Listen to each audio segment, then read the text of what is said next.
just like that.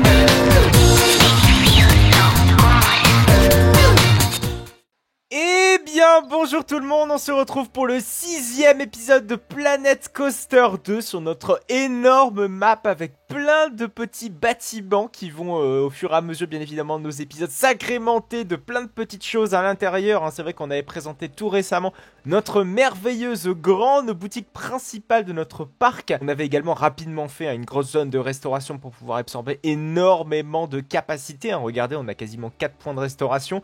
On a du personnel qui va bien avec. Et surtout, la fois dernière, on avait commencé donc notre toute première grosse attraction qui a énormément avancé. Je pense que vous devez le voir.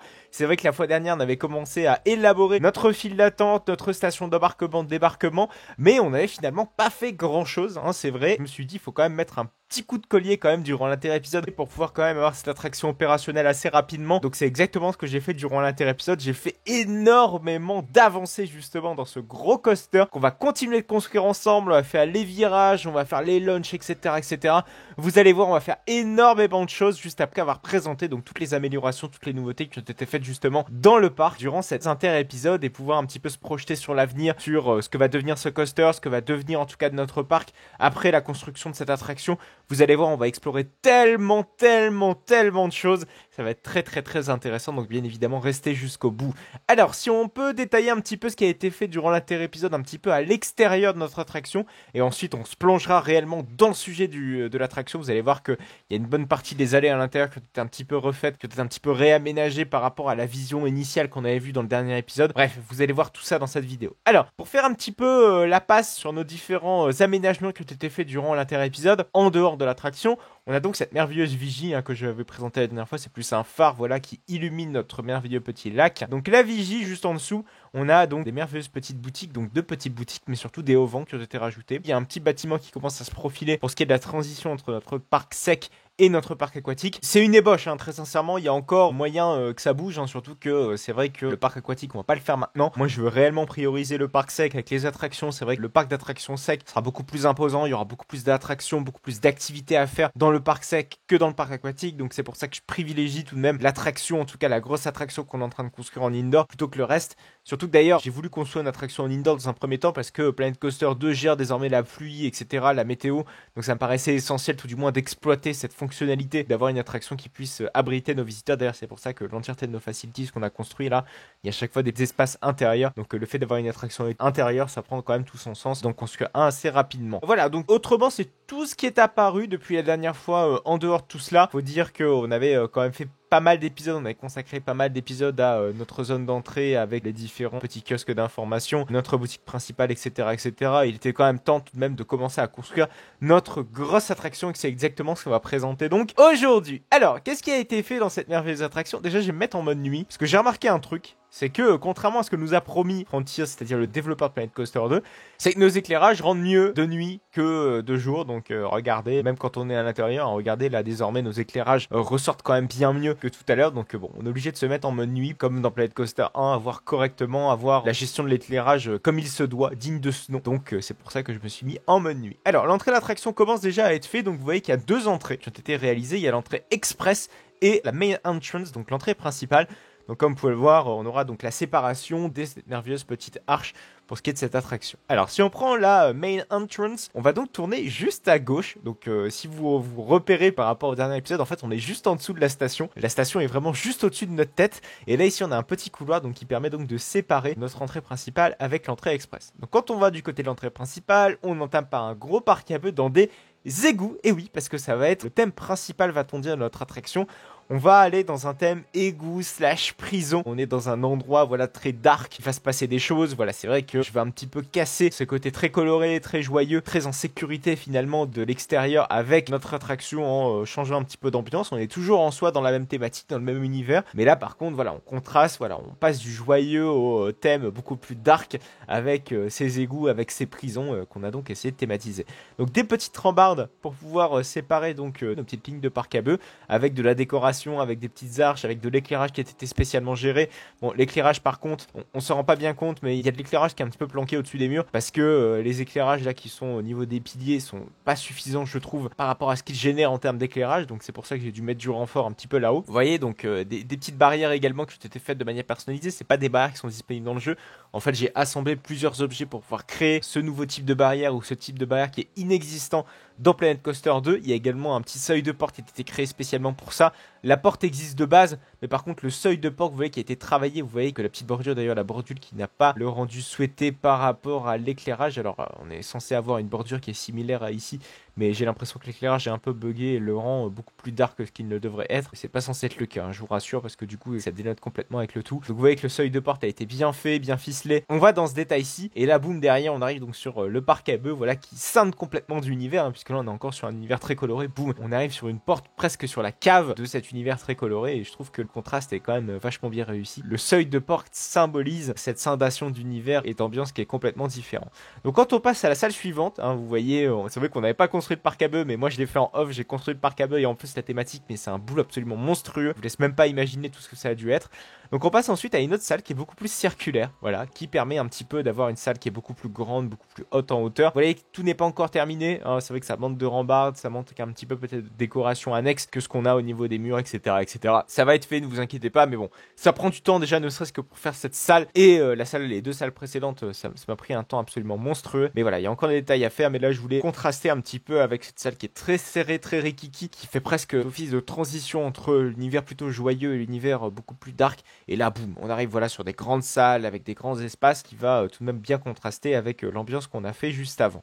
Ensuite, on a un long couloir qui mène vers l'extérieur. Et oui, parce que lors des journées de forte affluence, je veux créer voilà un espace extérieur avec un gros parc à bœufs. Là, je pense qu'on peut se remettre en mode journée parce que très clairement, sinon, on va absolument rien voir. Donc, un grand parc à bœufs, plein de petits allers-retours, etc., etc. Pour justement pouvoir exploiter l'attraction lors des journées de forte affluence avec de la capacité en termes de file d'attente pure, puisque la file d'attente à l'intérieur ne suffira clairement pas lorsqu'il y aura du monde, lorsqu'il y aura beaucoup de monde. Il faut dire que c'est une attraction également qui est située à l'entrée, donc on va avoir des pics de fréquentation à l'ouverture de notre parc, mais par contre quand on va arriver quasiment à l'exploitation classique du parc, on va avoir peut-être une légère baisse d'affluence ou une stabilisation de l'affluence qui doit être pris en compte, mais ce pic d'affluence voilà sera très succinct et très fort, donc il faut de la capacité en termes de file d'attente. Donc c'est exactement ce qu'on a fait ici en créant ce double parc à bœufs. Donc il y a un double parc à bœufs qui est ici, une petite rallonge qui part un petit peu sur le côté au niveau de notre barrière. Donc si on revient à notre merveilleuse vue visiteur et bien évidemment de nuit pour avoir un rendu de l'éclairage le meilleur possible, voilà, donc on repart dans notre merveilleuse succursale intérieure avec petits égouts et cet univers très dark. On part cette fois-ci donc vers un escalier qu'on avait commencé finalement à construire, donc un double escalier. Donc c'est là qu'on rejoint en fait notre file express. La file express voilà se rejoint, boum,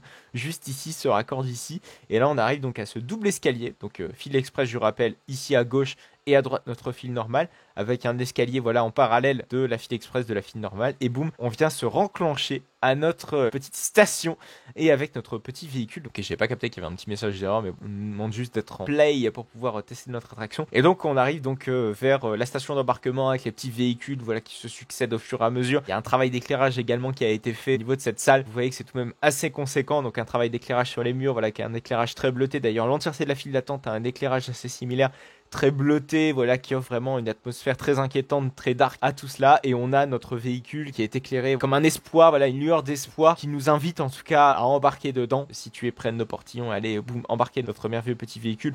Faut savoir que cet éclairage est dynamique, c'est-à-dire que lorsqu'on va mettre notre jeu en play, regardez, boum, on va voir notre véhicule qui va s'éteindre. Alors évidemment, il va falloir le mettre en mode test. Notre véhicule va s'éteindre. Alors dans 3, 2, 1, boum. Voilà, notre véhicule s'éteint, et lorsque le véhicule suivant va arriver en station, l'éclairage tout du moins va se réallumer par rapport à la présence justement de ce véhicule. Boum, voilà, c'est merveilleux. Alors par contre l'attraction est un peu buggée, vous voyez que les véhicules se collisionnent, ce qui est pas censé être le cas. Donc ça c'est encore un gros bug de Planet Coaster 2 qui m'attriste, qui est absolument scandaleux je trouve. Bon, il y a encore du progrès à ce niveau-ci, mais j'ai l'impression qu'en supprimant la station de débarquement ça devrait aller mieux. Donc ensuite, si on se remet un petit peu en mode journée, parce que le reste n'a pas été complètement modélisé, alors je vais vous montrer un petit peu ce qui a été fait. Donc la station de débarquement qu'on avait construite la dernière fois avec cette merveilleuse petite zone de frein, donc la station de débarquement qui est juste ici. On a un grand escalier qui relie et en même temps la station d'embarquement et de débarquement. Voilà, je vous l'avais montré la fois dernière, je vous avais montré cette petite astuce, essayer un petit peu de rationaliser les allées, parce que c'est vrai que quand on a une station d'embarquement, débarquement, en plus une file express, ça fait énormément quand même d'allées à relier à l'ensemble de nos attractions, donc c'est très important d'essayer de rationaliser tout ça. Donc on a notre merveilleux petit escalier, voilà, qui descend poum poum poum poum poum juste en bas, et on a donc la merveilleuse petite allée de sortie, voilà, qui permet de relier en tout cas la sortie de notre attraction avec l'entièreté de notre parc d'attractions. Donc d'ailleurs, comme vous pouvez le voir, on a un énorme espace qui est juste ici, qui va très certainement servir à la construction d'une boutique avec un petit guichet, etc., etc., un petit peu comme ce qu'on avait fait finalement juste ici, mais de manière beaucoup plus miniature, hein, puisqu'ici on est sur une boutique d'entrée, censée d'avoir du flux de visiteurs. Pour ce qui est de la boutique de notre attraction, voilà, le flux de visiteurs est moins ponctuel et plus étalé, qui est justement dépendant de la capacité de notre attraction. Donc on peut se permettre d'avoir tout de même une petite boutique, et en plus elle est globalement discrète par rapport au reste de notre parc. Donc c'est vrai que le seul motif d'accès dans cette boutique, c'est plus par rapport à la sortie de notre attraction que par rapport à nos visiteurs qui déambulent dans le parc. Donc ça va de son sens de dimensionner tout cela par rapport justement à notre attraction, et le tout bien évidemment thématisé par rapport à la thématisation qu'on va apposer justement à notre attraction. Donc pas mal de petits éléments très clairs, de l'éclairage bien évidemment adapté. Donc ce sera tout un travail qui sera à réaliser bien évidemment dans quelques épisodes, ne vous inquiétez pas, il y a encore pas mal de boulot de toute façon à faire et pas mal de travail de réflexion, mais je pense que ce qui a été fait déjà, ne serait-ce qu'au niveau de la file d'attente absolument colossale et absolument énorme, c'est pas encore fini, parce que comme je vous l'ai dit, il y a encore pas mal de choses à voir par rapport à ce coaster, et pas mal de choses encore à présenter, parce que ce n'est pas tout. Parce que comme vous pouvez le voir, je vous l'avais présenté la fois dernière, je vous avais dit qu'il fallait un transfert track pour maintenir nos véhicules, notre attraction, etc., etc. Donc c'est pour ça qu'ici j'ai créé notre petite allée de garage, une petite allée de garage qui est accessible via un transfert track qui est juste ici. D'ailleurs, transfert track il doit être légèrement agrandi, parce qu'on va pas se le cacher, un véhicule ne passe pas en latéral juste à gauche, donc il va falloir encore l'élargir peut-être de 1. Voilà, il y a moyen peut-être de supprimer encore un petit muret, voilà, qui va nous permettre derrière de concevoir correctement notre transfert track. Il y aura moyen de faire quelque chose d'assez propre. Bien évidemment, transfert track qui, je le rappelle, ne sera pas fonctionnel, sera fonctionnel uniquement que par l'imaginaire de notre cerveau, mais je trouve ça intéressant tout du moins d'aller jusqu'au bout en termes de détails. D'ailleurs, je vais peut-être essayer de mettre le soleil peut-être un petit peu plus haut, voilà, ça nous permet d'y voir surtout beaucoup plus clair par rapport au layout. Layout qui n'a pas foncièrement changé, c'est vrai qu'on avait déjà fait par rapport à la dernière fois la force drop, ensuite la partie launch, le virage, le petit changement de direction, mais dans l'idée je voulais continuer avec vous, je voulais avoir une vision beaucoup plus claire sur ce qu'allait se produire par rapport au merveilleux petit layout. Donc je vous propose qu'on va commencer à construire, qu'on va continuer même de construire notre gros coaster par rapport à la vision que j'ai. D'ailleurs, comme vous pouvez le voir, c'est vrai que je voulais pas forcément étaler, mais il y a également toute une façade qui commence à être construite par rapport à la zone thématique existante qu'on a juste à notre gauche. Donc un merveilleux petit fort qui a été construit, qui est juste ici, donc des petites forts avec des petites cursives juste en l'air, avec énormément de petites végétations qui commencent à être construites, parce qu'ici je veux vraiment, on a l'impression qu'on est dans un jardin un petit peu abandonné par rapport à la façade de ce fort. Et d'ailleurs juste ici ça va être un chouette motif pour pouvoir transiter vers plein d'autres zones thématiques qui seront en cours d'élaboration, en cours de construction bien plus tard, mais on va éviter de parler de tout cela, parce que je pense que le focus premier c'est clairement sur cette attraction, sur ce coaster, sur ces ambitions que j'ai à propos de cette attraction, et ils sont quand même assez nombreux quand on voit tout du moins l'ambition que j'ai eue par rapport à la file d'attente.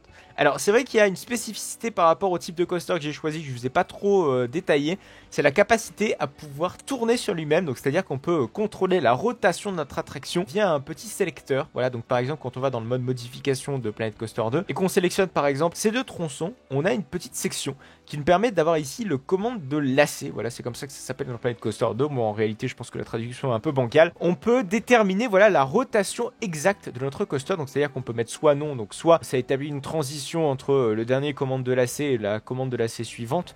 Donc c'est-à-dire que si vous avez mis 90 degrés ici et 0 degré, la section qu'on a sélectionnée va être une transition entre ces deux-là. Par contre, quand on l'active, on dit ok, à cette section-ci, tu devras te situer à telle ou telle inclinaison. Donc en l'occurrence ici on peut mettre 90 degrés et c'est exactement ce que je veux faire ici, et c'est exactement ce que je veux faire dans certaines sections de notre attraction où je veux très clairement qu'on bâtisse une section dark ride, qu'on bâtisse une section avec de la décoration, avec de l'éclairage, etc., etc. Donc que notre véhicule soit positionné à 90 degrés pour être face à cette section, et ensuite juste avant l'entrée en station, voilà, qui se repositionne en section droite, en section 0 degré, pour pouvoir assurer le débarquement de nos visiteurs et leur accès à la sortie. Et voilà, c'est exactement ce qu'on va faire justement à certaines sections de notre attraction. On va créer plein plein de petites sections de commandes de lacets pour pouvoir essayer de construire l'attraction la plus logique et la plus harmonieuse entre le ride systems et la thématique qu'on va lui apposer, les différentes scènes. C'est tout de même assez pratique. D'ailleurs, ça va nous permettre tout du moins, en plus de construire un coaster, de construire aussi le premier dark ride du parc. En fait, on fait un petit peu tout à la fois quand on va construire cette attraction, puisqu'on va construire un dark ride et un coaster. Attention, c'est pas pour autant qu'on va lésigner tout de même sur le dark ride, hein. Moi, je trouve que les dark rides sont quand même assez importants dans les parcs de loisirs, donc ne vous inquiétez pas, on va construire tout ça. Je voulais passer également en revue sur quelque chose qui me paraît assez essentiel dans Planet Coaster 2 et qui est tout de même une grande avancée par rapport au 1. C'est que, comme vous pouvez le voir, j'ai construit un coaster et j'ai construit une dalle de béton qui est juste en dessous. Et comme vous pouvez le voir, auparavant dans Planet Coaster 1, on aurait eu la suppression automatique des supports par rapport au fait qu'on ait un décor justement qui est juste en dessous, positionné juste en dessous. C'est que désormais, les collisions par rapport à tout cela sont désormais supprimées. Donc désormais, quand on construit une attraction 100% indoor, on n'est plus obligé de refaire des supports personnalisés, etc., etc. Désormais, tout est fait pour pouvoir avoir des supports natifs à Planet Coaster directement dans le jeu. Donc ça, c'est super pratique et super cool, ce qui va nous permettre donc de construire assez aisément et assez facilement notre petit bâtiment, qui nous sera bien évidemment très très utile de l'ordre de la construction de notre attraction. Voilà, donc là, ça nous permet d'avoir une belle vision, de pouvoir construire notre beau layout très tranquillement. Donc là, ce que je suis en train de faire, c'est de créer un petit virage qui va être tout aussi important que le reste. C'est-à-dire que ici, voilà, je veux créer des petites transitions, je veux créer un petit effet de vitesse, puisque ici, je vous rappelle qu'on avait commencé à construire cette section launch qui était juste ici et derrière des boulets, voilà, sur un petit parcours coaster. Donc là, c'est pareil. Là, ici, ce que je vais faire, c'est créer ce petit parcours coaster avec, voilà, plein de petits changements de direction. On va essayer de le faire le plus smooth possible. Donc, en plus, l'outil d'égalisation a tout de même été amélioré. Donc, je pense qu'on va en profiter. On va profiter, bien évidemment, de construire un coaster le plus smooth possible et le plus adapté à notre besoin. Boum, boum, boum, boum, boum. On sélectionne le tout pour pouvoir smoother l'entièreté de notre attraction. Voilà, c'est parfait et c'est merveilleux. Par contre, il y a effectivement les supports de cette partie Dark Ride là qui vont être un petit peu gênantes. Il va falloir pas faire de conneries là-dessus. D'autant plus que je veux créer des scènes Dark Ride juste au-dessus. Donc oui, c'est pas très loin. Des petits tests avec l'attraction, tout simplement en test pour voir ce que ça peut donner avec la vitesse qu'on a au niveau de cette section launch. Parce que je le rappelle, c'est cette section launch qui va dicter finalement le reste de notre parcours. Donc on va tester ça. Donc la section launch qui est juste ici. Boum, alors attention, notre véhicule va se positionner juste là. La section launch arrive, oh là, qui est peut-être un poil trop lente, je vous l'accorde. Donc on va essayer de l'augmenter un tout petit peu. Voilà, j'ai mis une petite cinquantaine de kilomètres par heure, ce qui va nous permettre d'avoir peut-être un petit peu plus de vitesse sur cette section. Bon, bien évidemment, peut-être que les bankings et les inclinaisons seront peut-être pas suffisamment adaptés. Donc il va falloir adapter tout ça, bien évidemment, à cette section launch qui est juste ici. Voilà, donc la première partie qui est juste là. Je vois un petit peu ce que ça donne par rapport au test en termes d'enthousiasme. Voilà, on est à 5. Voilà, et je pense qu'ici, on peut partir sur des freins. Ici, je pense qu'on peut repartir sur une nouvelle section launch, voilà, qui est beaucoup plus en hauteur, je pense que vous devez le voir, qui sera pareil, tout aussi thématisé. Alors, je sais pas si on met... Ouais, je pense que l'idée, ce serait d'abord de mettre une petite zone de freinage qui va nous permettre donc direct de repartir sur une autre section launch. Moteur linéaire, synchrone. Ouais, c'est pareil, je pense que ça peut être très sympa. Et derrière, moi, je vais mettre un peu de hauteur quand même. Je vais aller au maximum de la hauteur qu'on puisse aller par rapport à ce qu'on s'est fixé en termes du bâtiment. Ici, on est à 10 mètres, donc on a encore de la marge. Je pense que le 10 mètres, c'est vraiment le maximum de chez maximum qu'on va construire en termes de hauteur. Ouais, ici, on est quasiment à 8 mètres, donc ça me paraît plutôt cohérent. Par contre, j'ai oublié de faire mon petit décalage d'inclinaison. Mon petit décalage d'inclinaison, en fait, c'est ce qui va symboliser l'outline dans Planet Coaster 2. Et c'est tout de même assez essentiel, tout du moins, de la prendre en compte. Ah, après, sinon, on peut passer par la gauche. Ça nous éviterait, voilà, de faire un bâtiment trop grand parce que je veux, bien évidemment, économiser au maximum de l'argent et donc, par extension, du bâtiment. Donc, moins on aura de bâtiment, mieux je vais me porter, j'ai envie de dire. Par contre, on pourra peut-être aller un petit peu plus loin. Et derrière, on fait un petit virage. Et moi, ce que je veux faire là, c'est aller encore plus en profondeur, passer en dessous de cette section là qui est juste ici. Comme ça va nous permettre donc de faire des virages et faire des pointes de vitesse quand même un peu plus importantes. Ils vont être juste ici. On va supprimer juste là et on va hop changer un petit peu.